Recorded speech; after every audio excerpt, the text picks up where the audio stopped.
सोचिए कोई शतरंज खेल रहा है, लेकिन उसे सिर्फ वही एक मोहरा देखने की इजाजत है जिससे वो अभी चल रहा है।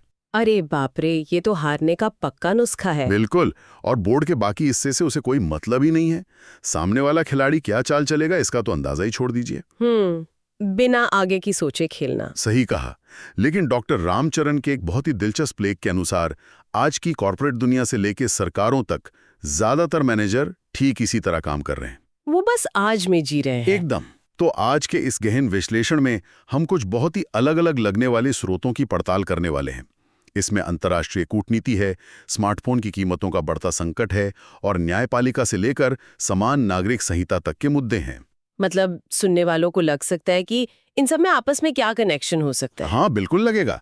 लेकिन आज का हमारा मिशन ही यही है, इन सभी विषयों में एक ही धागा खोजना है, और वो है अदृश्य पैटर्न को पहचानने की कला। ये शतरंज वाला उदाहरण बस पूरी चर्चा का आधार एकदम परफेक्ट तरीके से तय करता है। डॉक्टर रामचरण ने अपने लेख में जो सबसे तीखा प्रहार किया है वो एक मैनेजर और एक लीडर के बीच के फर्क पर ही है। वो रिएक्ट करने और आगे की सोचने वाला फर्क, राइट? हाँ बिल्कुल। देखिए, आज हम एआई और इतनी सारी बदलती सूचनाओं के दौर में जी रहे हैं। हर घंटे कोई नई ब्रेकिंग न्यूज आ जाती है, सोशल मीडिया पर कोई नया ट्रेंड शुरू हो जाता है। सच में बहुत ज्यादा शोर है आज के समय में। और एक आम मैनेजर या कोई भी आम इंसान बस इस लगातार होने वाले शोर पर प्रतिक्रिया देता है, वो रिएक्ट करता है। लेकिन जो असली लीडर है ना, वो इन भ्रामक घोषणाओं में नहीं उलझता। वो शोर को अनसुना कर देता है। एकदम। वो पिछले 5-6 महीनों की ठोस कार्रवाइयों पर नजर रखता है। वो ये देखता है कि जमीन पर असल में क्या काम हुआ है। इन बिखरे हुए तथ्यों को जोड़कर, यानी कनेक्टिंग द डॉट्स के जरिए, वो भविष्य की एक बहुत साफ तस्वीर बनाता है। तो मतलब वो डॉट्स को जोड़ता है। हाँ, और उनका सुझाव है कि रोजाना सिर्फ 10 मिनट भी अगर हम इस अभ्यास में लगाएं तो निर्णय लेने की क्षमता में कंपाउंड इंटरेस्ट की तरह इजाफा होता है। सुनने में तो ये सिद्धांत बहुत ही आकर्षक लगता है, लेकिन अगर हम इसे हकीकत के धरातल पर उतारें तो एक बहुत बड़ी व्यावहारिक चुनौती सामने आती है। वो क्या?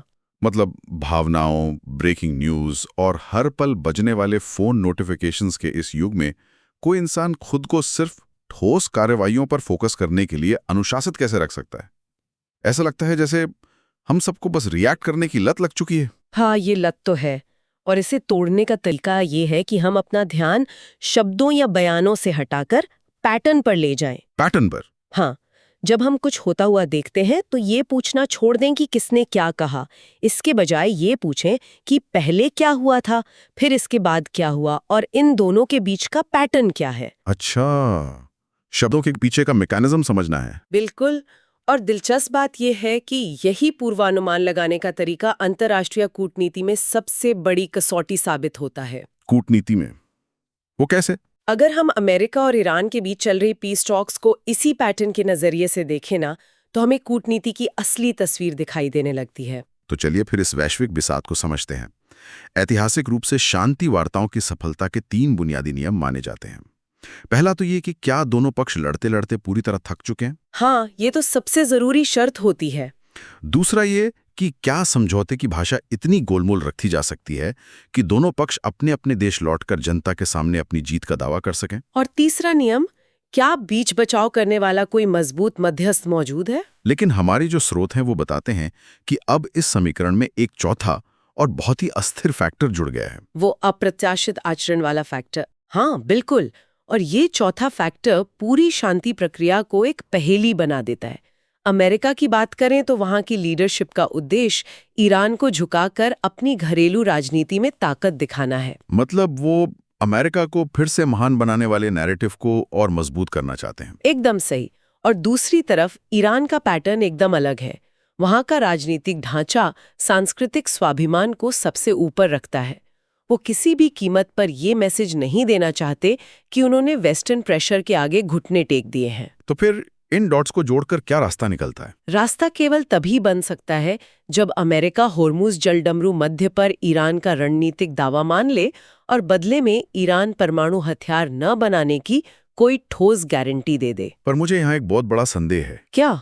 अगर दोनों देश सिर्फ उस गोलमोल भाषा का इस्तेमाल कर रहे हैं, मतलब डॉक्यूमेंट में लिखा कुछ और है और जनता को कुछ और बताया जा रहा है ताकि दोनों जीत का नाटक कर सकें, तो क्या इसे हम असली शांति कह सकते हैं? ये एक बहुत ही वैलिड पॉइंट है। मुझे तो लगता है कि ये कूटनीति के नाम पर एक टाइम बॉम्ब को भविष्य के लिए टालना भरे।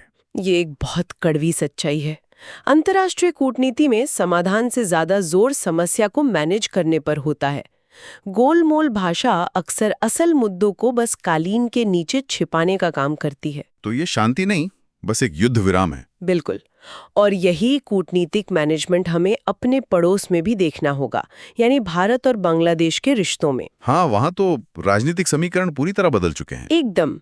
बीएनपी के नेतृत्व वाली नई सरकार सत्ता में है और हाल ही में उनके विदेश मंत्री खलीलुर रहमान का जो भारत दौरा हुआ था, वो इसी नई हकीकत का सामना करने की एक कोशिश थी। और ये दौरा बहुत ही पेचीदा माहौल में हुआ है।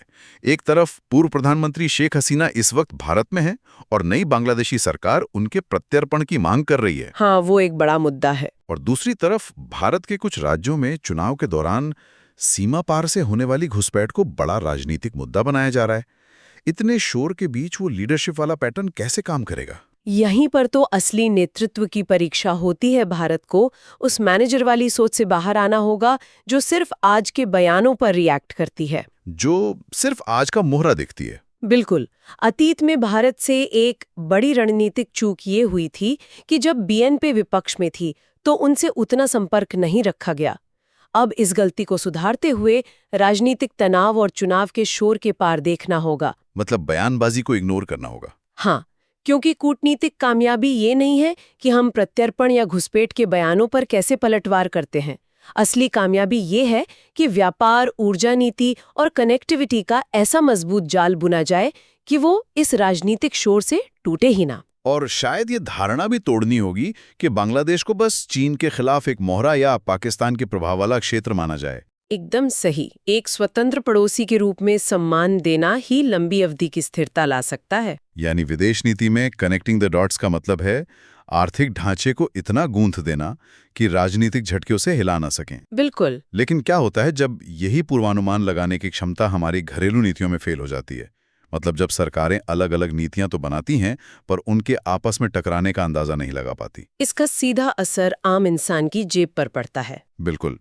देवाशीष पांडा जी का एक बहुत ही महत्वपूर्ण लेख है जो हमें डिजिटल डिवाइड और स्मार्टफोन के इस नए संकट की ओर ले जाता है।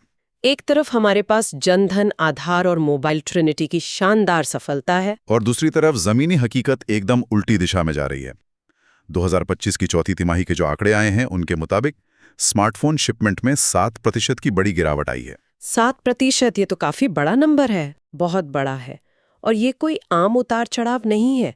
2026 की शुरुआत में ही वैश्विक स्तर पर मेमोरी चिप्स की कीमतों में आग लग गई है। इसे थोड़ा आसान भाषा में समझते हैं। हाँ, देखिए, स्मार्टफोन के दो अहम हिस्से होते हैं। पहला होता है DRAM, जो फोन की वर्किंग मेमोरी है। आप इसे अपने काम करने की डेस्क मान सकते हैं। ठीक है। इसकी कीमत में 50% का उछाल आया है। और दूसरा हिस्सा है NAND फ्लैश, जो फोन की अलमारी है जहां सारा डेटा स्टोर होता है। इसकी कीमत तो 80 से 90% तक बढ़ गई है। बाप रे। और इसके साथ ही भारतीय रुपए का 5% अवमूल्यन भी हुआ है। और इन सबके ऊपर भारत में स्मार्टफोन पर 18% की भारी भरकम GST लागू है। बिल्कुल। तो नतीजा ये हुआ है कि जो फोन कल तक 10,000 रुपए का था, वो अब 25 से 35% तक महंगा हो गया है। और ये समझना बहुत जरूरी है कि स्मार्टफोन अब कोई लग्जरी आइटम नहीं है। बिल्कुल नहीं। ये आज के भारत का बुनियादी ढांचा है। विदर्भ के किसान के लिए ये मंडी का भाव जानने का इकलौता साधन है। आनंद की एक डेयरी महिला के लिए ये अपनी पेमेंट लेने का जरिया है। और बिहार के किसी मजदूर के लिए मनरेगा की मजदूरी तक पहुंचने का रास्ता है। एकदम सही। अगर 10,000 रुपए से कम वाले फोन इतने महंगे हो जाएंगे तो हम करोड़ों लोगों को डिजिटल अर्थव्यवस्था से ही बाहर धकेल रहे हैं। इस लेख में एक बहुत ही दिलचस्प शब्द इस्तेमाल किया गया है, PLI विरोधाभास। हाँ, इस PLI विरोधाभास को समझना बहुत जरूरी है। PLI का मतलब है प्रोडक्शन लिंक्ड इंसेंटिव, यानी सरकार देश में फोन बनाने वाली कंपनियों को आर्थिक मदद दे रही है ताकि उत्पादन बढ़े। तो इसमें विरोधाभास कैसा? विरोधाभास ये है कि एक तरफ तो आप फोन बनाने के लिए पैसा दे रहे हैं और दूसरी तरफ उसी फोन पर 18% टैक्स लगाकर उसे इतना महंगा कर रहे हैं कि कोई आम आदमी उसे खरीद ही ना सके। मतलब आप सप्लाई तो बढ़ा रहे हैं पर डिमांड का गला घोंट रहे हैं। एकदम सही। मुझे तो ये ऐसा लग रहा है कि मान लीजिए सरकार आपको एक बेकरी खोलने के लिए मुफ्त में ईंटें और सीमेंट दे रही है। हाँ, ये तो हो गया पीएलआई। लेकिन जब आप उस बेकरी में ब्रेड बनाकर बेचने जाते हैं तो सरकार उस ब्रेड पर इतना भारी टैक्स लगा देती है कि कोई भी आम नागरिक उसे खरीद ही नहीं पाता। ये एनालॉजी एकदम परफेक्ट है। हमने एक शानदार 8 लेन का डिजिटल एक्सप्रेसवे तो बना दिया है, लेकिन उस पर चलने वाली गाड़ी पर इतना टोल लगा दिया है कि आम आदमी के लिए सफर ही नामुमकिन हो गया है। बहुत ही खतरनाक स्थिति है ये। जब नीतियां आपस में ऐसे टकराती हैं तो अर्थव्यवस्था का पहिया जाम हो जाता है। खैर, इस लेख में 3 ठोस समाधान भी सुझाए गए हैं। वो क्या है? पहला तो ये कि 20,000 रुपए से कम के फोन पर जीएसटी को 18% से घटाकर सीधा 5% कर दिया जाए। इससे काफी राहत मिलेगी। दूसरा समाधान है इनपुट टैक्स क्रेडिट यानी आईटीसी रिफंड की प्रक्रिया को तेज करना। इसे ऐसे समझें कि जब कंपनी कच्चे माल पर टैक्स देती है तो वो फाइनल प्रोडक्ट बेचने के बाद सरकार से उस टैक्स की वापसी मांगती है। और अगर ये रिफंड अटक जाए तो कंपनी का पैसा फंस जाता है और उसे मजबूरन फोन के दाम बढ़ाने पड़ते हैं। इसलिए रिफंड तेज होना चाहिए। और तीसरा समाधान है डिजिटल भारत निधि का इस्तेमाल करके सीधे ग्राहकों को सब्सिडी देना, ठीक वैसे ही जैसे चीन ने अपने ग्रामीण इलाकों में किया था। जब नीतियां स्मार्टफोन जैसी आर्थिक चीजों पर फेल होती हैं तो सिर्फ जीडीपी का नुकसान होता है, लेकिन जब हमारा सिस्टम और नीतियां समाज की बुनियादी सुरक्षा के स्तर पर फेल होती हैं तो उसकी कीमत मासूम जिंदगियां चुकाती हैं। बहुत ही गंभीर मुद्दा है ये। हाँ, बाल तस्करी को लेकर सुप्रीम कोर्ट की कड़ी नाराजगी वाली जो रिपोर्ट हमने देखी वो इसी प्रशासनिक विफलता की खौफनाक तस्वीर पेश करती है। देखिए, ये सिर्फ एक कानूनी मुद्दा नहीं है, ये हमारे सिस्टम के पूरी तरह से ढह जाने का संकेत है। करीब 1 साल पहले सुप्रीम कोर्ट ने राज्य सरकारों को कुछ बहुत ही सख्त और स्पष्ट निर्देश दिए थे, जैसे कि हर जिले में राज्य स्तरीय समितियां बनाना। हाँ, और लापता बच्चों के मामलों को सीधे तस्करी मानकर तुरंत जांच करना। लेकिन रिपोर्ट बताती है कि कई राज्यों ने तो ये समितियां कागजों पर भी नहीं बनाई। ये तो बहुत ही शर्मनाक है। और कोविड महामारी के बाद से तो ये स्थिति एकदम बेकाबू हो गई है, खासकर उत्तर प्रदेश और कुछ अन्य बड़े राज्यों में। जब महामारी के दौरान गरीब परिवारों की रोजी रोटी छिन गई तो इन संगठित गिरोहों ने मदद या नौकरी का लालच देकर बच्चों को बाल मजदूरी और यौन शोषण के गहरे जाल में ढकेल दिया। लेकिन यहां मुझे एक बात समझ नहीं आ रही, इतने स्पष्ट आदेशों के बावजूद सिस्टम काम क्यों नहीं कर रहा है? क्या ये सिर्फ संसाधनों की कमी है? नहीं, रिपोर्ट साफ इशारा करती है कि असल कारण संसाधनों की कमी नहीं, बल्कि राजनीतिक और प्रशासनिक इच्छा शक्ति का पूरी तरह से न होना है। ऐसा क्यों? क्योंकि तस्करी का शिकार होने वाले ज्यादातर बच्चे समाज के सबसे हाशिए पर रहने वाले गरीब तबके से आते हैं। उनकी आवाज न तो कोई वोट बैंक बनाती है और न ही सत्ता के गलियारों तक पहुंच पाती है। मतलब ये सीधे तौर पर जवाबदेही या कहें अकाउंटेबिलिटी के खत्म होने का मामला है। बिल्कुल। और जब हम जवाबदेही की बात करते हैं ना, तो ये सिर्फ सरकारों तक सीमित नहीं है। न्यायपालिका के भीतर से सामने आया न्यायमूर्ति यशवंत वर्मा का मामला इसी बीमारी का एक और लक्षण है। हाँ, जो इलाहाबाद उच्च न्यायालय के पूर्व न्यायाधीश थे। एकदम। वो सुप्रीम कोर्ट की आंतरिक जांच का सामना कर रहे थे और उन्होंने महाभियोग से ठीक पहले ही अपना इस्तीफा सौंप दिया। ये कोई छोटी मोटी घटना नहीं है। उन पर भारी मात्रा में बेहिसाब नकदी मिलने के आरोप थे। तो महाभियोग की नौबत आ रही थी। हाँ, आंतरिक जांच का मैकेनिज्म ही यही होता है कि जब किसी जज पर गंभीर आरोप लगते हैं तो सुप्रीम कोर्ट एक इन हाउस कमेटी बनाकर सबूतों की पड़ताल करती है। और जब सबूत इतने पुख्ता हो गए कि महाभियोग चलाना ही पड़ता, तब जाकर उन्होंने इस्तीफा दिया। इस घटना को अगर हम बाल तस्करी के मामलों में राज्यों की नाकामी के साथ जोड़कर देखें तो मन में बहुत गहरी चिंता होती है। बिल्कुल होती है। मतलब अगर देश की सर्वोच्च अदालत को बार बार राज्यों को याद दिलाना पड़े कि उन्हें मासूम बच्चों को बचाना है, और दूसरी तरफ खुद न्यायपालिका को अपने ही जजों के भ्रष्टाचार की सफाई करनी पड़े, तो क्या हमारा पूरा प्रशासनिक ढांचा लीडरशिप खो चुका है? ऐसा ही लगता है। क्या हम सिर्फ फायर फाइटिंग कर रहे हैं? मतलब सिस्टम सिर्फ तब जागता है जब आग लग चुकी होती है।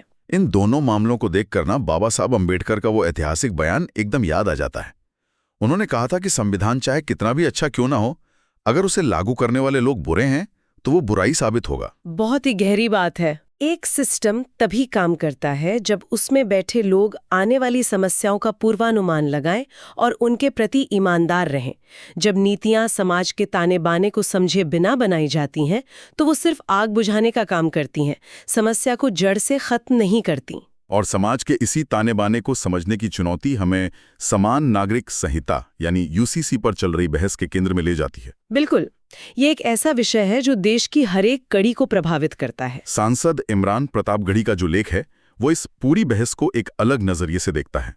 उनका मुख्य तर्क ये है कि यूसीसी को एक संवाद के बजाय ऊपर से थोपे गए एक आदेश की तरह पेश किया जा रहा है। सुनने में एक देश एक कानून का नारा बहुत साफ और तार्किक लगता है, लेकिन जमीन पर भारत की विविधता इतनी जटिल है कि एक साइज सबके लिए फिट नहीं बैठता। इसके लेख में उठाए गए तर्कों को समझना काफी दिलचस्प है। लेखक का नजरिया यह है कि यूसीसी लागू न होने से भारत को कोई रणनीतिक या आर्थिक नुकसान नहीं हुआ है। इसके उलट जब आप एकरूपता थोपने की कोशिश करते हैं तो कई संवैधानिक पेचीदगियां सामने आती हैं। जैसे कि संविधान की 6ठी अनुसूची। हाँ बिल्कुल, ये अनुसूची पूर्वोत्तर भारत के कई आदिवासी समुदायों को उनके पारंपरिक कानूनों, जमीन के अधिकारों और विवाह प्रथाओं को बनाए रखने की खास स्वायत्तता देती है। तो एक राष्ट्रव्यापी यूसीसी सीधे इन सुरक्षा कवचों से टकराएगा? एकदम। इसके अलावा उत्तराखंड जैसे राज्यों में जहां यूसीसी का ड्राफ्ट आया है, वहां लिव इन संबंधों के अनिवार्य पंजीकरण जैसे नियमों ने व्यक्तिगत निजता के अधिकार पर भी गंभीर सवाल खड़े कर दिए हैं। यहाँ लेख में एक बहुत ही शानदार एनालॉजी दी गई है। इसमें तर्क दिया गया है कि भारतीय सेना की ताकत उसकी विविधता में ही तो है। Sikh regiment, Gorkha regiment, Rajputana rifles. हाँ, ये उदाहरण काफी सटीक है। ये विविधता कभी देश की सुरक्षा में बाधक नहीं बनी, बल्कि उसने सेना को और मजबूत ही किया है। तो क्या कानूनों के मामले में विविधता देश को कमजोर कर सकती है? ये किसी भी बड़े लोकतंत्र के लिए एक बहुत क्लासिक चुनौती है। बिल्कुल है। मतलब आप एक रूपता और अलग अलग पहचान के बीच संतुलन कैसे बनाते हैं, वो भी बिना किसी एक वर्ग को ये महसूस कराए कि उसकी सदियों पुरानी संस्कृति खतरे में है। अगर हम इस पूरे मुद्दे को एकदम न्यूट्रल होकर देखें तो ये बुनियादी रूप से दो अलग अलग विचारधाराओं का टकराव है। वो कैसे? एक पक्ष ये मानता है कि एक आधुनिक राष्ट्र को सभी नागरिकों के लिए समान कानूनों की जरूरत है ताकि कानूनी उलझनें कम हों और न्याय सबको समान रूप से मिले। और दूसरा पक्ष जिसका प्रतिनिधित्व ये लेख करता है, वो ये मानता है कि भारत की असली आत्मा उसकी विविधता में है और एकीकरण का मतलब एकरूपता नहीं होना चाहिए।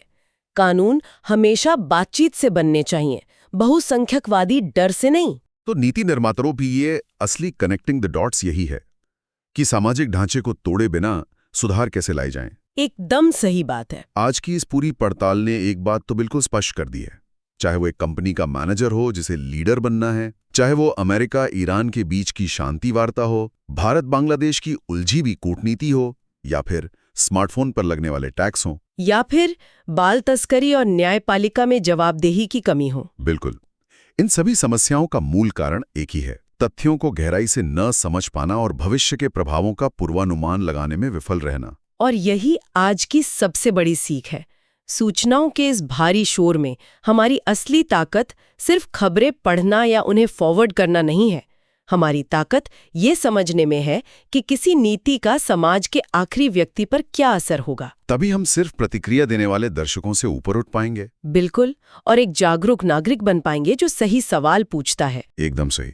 और इसी विचार के साथ हम आज के इस गहन विश्लेषण को एक ऐसे सवाल के साथ खत्म करना चाहेंगे जो आने वाले समय में पूरी दुनिया को मथने वाला है। वो क्या? हमने शुरुआत में बात की थी कि तथ्यों को जोड़ना और पूर्वानुमान लगाना ही इंसानी लीडरशिप की सबसे बड़ी पहचान है। लेकिन आज एआई इतनी तेजी से विकसित हो रहा है कि वो पैटर्न पहचानने और डेटा प्रोसेस करने में इंसानों से कहीं आगे निकल चुका है। ये तो है। तो जरा सोचिए, भविष्य में जब एआई नीतियां बनाने और पूर्वानुमान लगाने में सबसे बेहतरीन मैनेजर बन जाएगा, तब क्या हमारे इंसानी लीडर्स की भूमिका सिर्फ उन कंप्यूटर स्क्रीन्स को पढ़ना रह जाएगी? बहुत बड़ा सवाल है ये। या फिर नैतिकता, करुणा और समाज के सबसे कमजोर वर्ग के प्रति वो गहरी सहानुभूति ही एकमात्र ऐसी चीज होगी जो हमें मशीनों से अलग और श्रेष्ठ बनाए रखेगी? ये एक ऐसा सवाल है जिस पर हम सभी को गंभीरता से विचार करना होगा। बिल्कुल। जुड़ने के लिए सुनने वालों का बहुत बहुत धन्यवाद।